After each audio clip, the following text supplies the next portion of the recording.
जय शिवराय मित्रांनो, मी प्रल्हाद भोसले। मित्रांनो, मुख्यमंत्री माझी लाडकी बहीण योजना यामध्ये तुमचा फॉर्म पेंडिंग का आहे, तुमचा फॉर्मचा स्टेटस दाखवत आहे pending to submitted.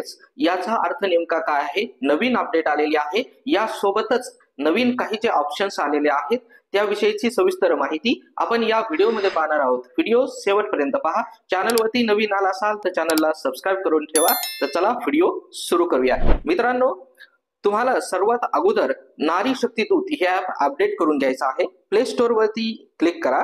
Play store वरती आल्याच्या नंतर या ठिकाणी सर्च करा नारी शक्ती दूत ऍप। या ठिकाणी सर्च केल्याच्या नंतर तुम्हाला या ठिकाणी अपडेट नावाचं एक ऑप्शन असेल, ते अपडेट करून घ्या। अपडेट झाल्याच्या नंतर ओपन यावरती क्लिक करा। तुम्ही ज्या मोबाईल नंबरनं रजिस्ट्रेशन केलेला आहे तो मोबाईल नंबर त्या ठिकाणी टाकून तुम्हाला लॉग इन करायचं आहे। लॉग इन करताना तुम्हाला त्या मोबाईल नंबरवरती एक ओटीपी येणार आहे। ओटीपी टाका, व्हेरीफाय ओटीपी करा। व्हेरीफाय ओटीपी केल्याच्या नंतर तुम्ही या पेज वरती येणार आहात। इथे आल्याच्या नंतर इथे तुम्हाला दिसत असेल केलेले अर्ज, यावरती क्लिक करा। इथे आल्याच्या नंतर तुम्ही जेवढे काही अर्ज केलेले होते ते सर्व अर्ज तुम्हाला या ठिकाणी दिसणार आहेत। तर सिंपल एका याच्यावरती क्लिक करा। क्लिक केल्याच्या नंतर एक ऑप्शन या ठिकाणी दिसत आहे एडिट फॉर्म, म्हणजेच तुम्ही जी माहिती या ठिकाणी दिलेली आहे, तुम्ही फॉर्म भरताना जेवढी काही माहिती दिली असेल त्यामध्ये जर काही चूक असेल, काही करेक्शन असेल किंवा चुकीचे डॉक्युमेंट अपलोड झालेले असतील तर तुम्ही या एडिट फॉर्म यावरती क्लिक करून तुम्ही त्यामध्ये सर्व काही बदल करू शकता। तर हे झालं एक ऑप्शन। त्यानंतर इथे दाखवत आहे SMS व्हेरिफिकेशन डन। इथे SMS व्हेरिफिकेशन डन झालेला आहे, पण बऱ्याच मित्रांचे काही प्रॉब्लेम आहेत की त्या ठिकाणी दाखवत आहे पेंडिंग SMS व्हेरिफिकेशन। तर असे जर त्याच तुम्हाला जर दाखवत असेल तर त्यावरती तुम्हाला क्लिक करायचं आहे। क्लिक केल्याच्या नंतर जो मोबाईल नंबर तुम्ही टाकलेला आहे त्यावरती एक ओटीपी येणार आहे। तो ओटीपी त्या ठिकाणी टाकून व्हेरीफाय ओटीपी यावरती क्लिक करायचं आहे। व्हेरीफाय झाल्याच्या नंतर तुमचा जो फॉर्म आहे तो या ठिकाणी आल्याच्या नंतर या पद्धतीचं स्टेटस तुम्हाला दाखवेल SMS व्हेरिफिकेशन डन। ठीक आहे। आता तिसरा, मुख्यमंत्री माझी लाडकी बहीण योजना इन पेंडिंग टू सबमिट। हे इन पेंडिंग टू सबमिट का आहे, याचा अर्थ काय आहे, याविषयीची सविस्तर माहिती शासनातर्फे आपल्याला देण्यात आलेली आहे। ती कुठे आहे तर या कोपऱ्यामध्ये आय बटन दिसत आहे, त्यावरती क्लिक करा। क्लिक केल्याच्या नंतर या ठिकाणी हे या पद्धतीचं ते ओपन होणार आहे। तुम्हाला सर्वात अगोदर या ठिकाणी दिसत आहे पेंडिंग टू सबमिटेड। का आहे पेंडिंग टू सबमिटेड, तर इथे इंग्लिश मध्ये दाखवलेलं आहे, त्याच्या खाली तुम्हाला मराठीमध्ये दाखवलेलं आहे की प्रलंबित ते सबमिट केलेले, यालाच म्हणतात पेंडिंग टू सबमिटेड। तर ते का आहे तर त्यांनी सांगितलं आहे की सर्वेक्षण भरलेले आहे परंतु अद्याप पुनरावलोकनासाठी सबमिट केलेले नाही।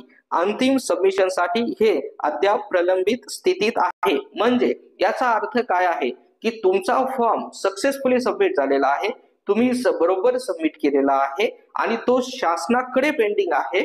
शासनाचे जे अधिकारी आहेत ते त्यावरती प्रक्रिया करतील। तुम्ही जे डॉक्युमेंट अपलोड केलेले आहे, जी माहिती दिलेली आहे ते बरोबर आहे का नाही ते चेक करणार आहेत आणि चेक केल्याच्या नंतरच खाली जे ऑप्शन आहे त्यानंतर कोणता ऑप्शन होणार आहे, अप्रूव्ह।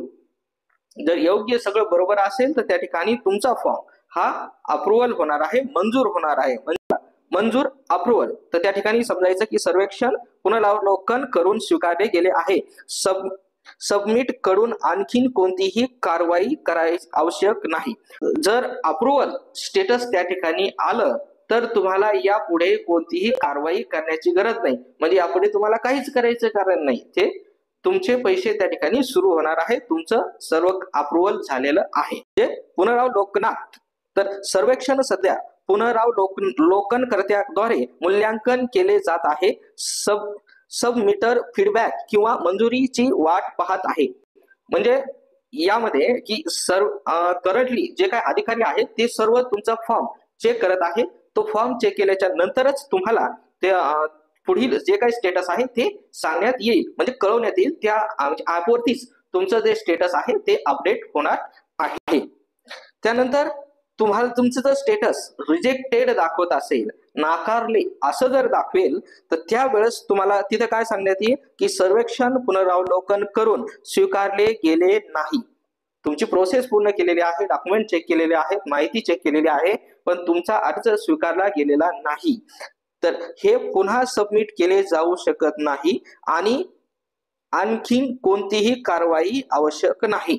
तर हा जो फॉर्म आहे जो रिजेक्ट झालेला आहे तो परत सबमिट केला जाऊ शकत नाही आणि आणखीन कोणतीही कारवाई त्या पर्टिक्युलर अर्जला करता येणार नाही हे सांगण्यात आलेलं आहे. त्यानंतर disapproval can edit and resubmit, म्हणजे अस्वीकृत जे फॉर्म झालेले आहेत ते फॉर्म परत एडिट करू शकता का, परत सबमिट करू शकता का, असा प्रश्न तुम्हाला पडला होता. बरेचसे प्रश्न मला असे आलेले आहेत. तर त्याचं उत्तर ऐकून घ्या की सर्वेक्षण पुनरावलोकन करून स्वीकारले गेले नाही, परंतु सबमिटरला बदल करून पुन्हा सबमिट करण्याचा पर्याय आहे. म्हणजे जर तुमचा फॉर्म अस्वीकृत झाला, रिजेक्ट जरी झाला, तरीही तुमच्या पुढे परत हा सब फॉर्म नवीन फॉर्म सबमिट करण्याचा ऑप्शन खुला आहे. म्हणजे तुम्ही परत नवीन फॉर्म त्या ठिकाणी सबमिट करू शकता असं या ठिकाणी लिहिलेलं आहे. म्हणजे नवीन फॉर्म तुम्हाला सबमिट करता येणार आहे जरी फॉर्म तुमचा रिजेक्ट झाला तरीही. तर ही सर्व अशी माहिती होती मित्रांनो, अतिशय महत्वपूर्ण अशी माहिती होती. तुमच्या मित्रांना शेअर करायला विसरू नका. व्हिडिओ आवडल्यास व्हिडिओला लाईक करा. चॅनलवरती नवीन आला असाल तर चॅनलला सबस्क्राईब करून ठेवा, कारण असेच महत्वपूर्ण माहिती तुम्हाला यापुढेही भेटत राहणार आहे. तर व्हिडिओ पाहिल्याबद्दल खूप खूप धन्यवाद. जय हिंद, जय महाराष्ट्र.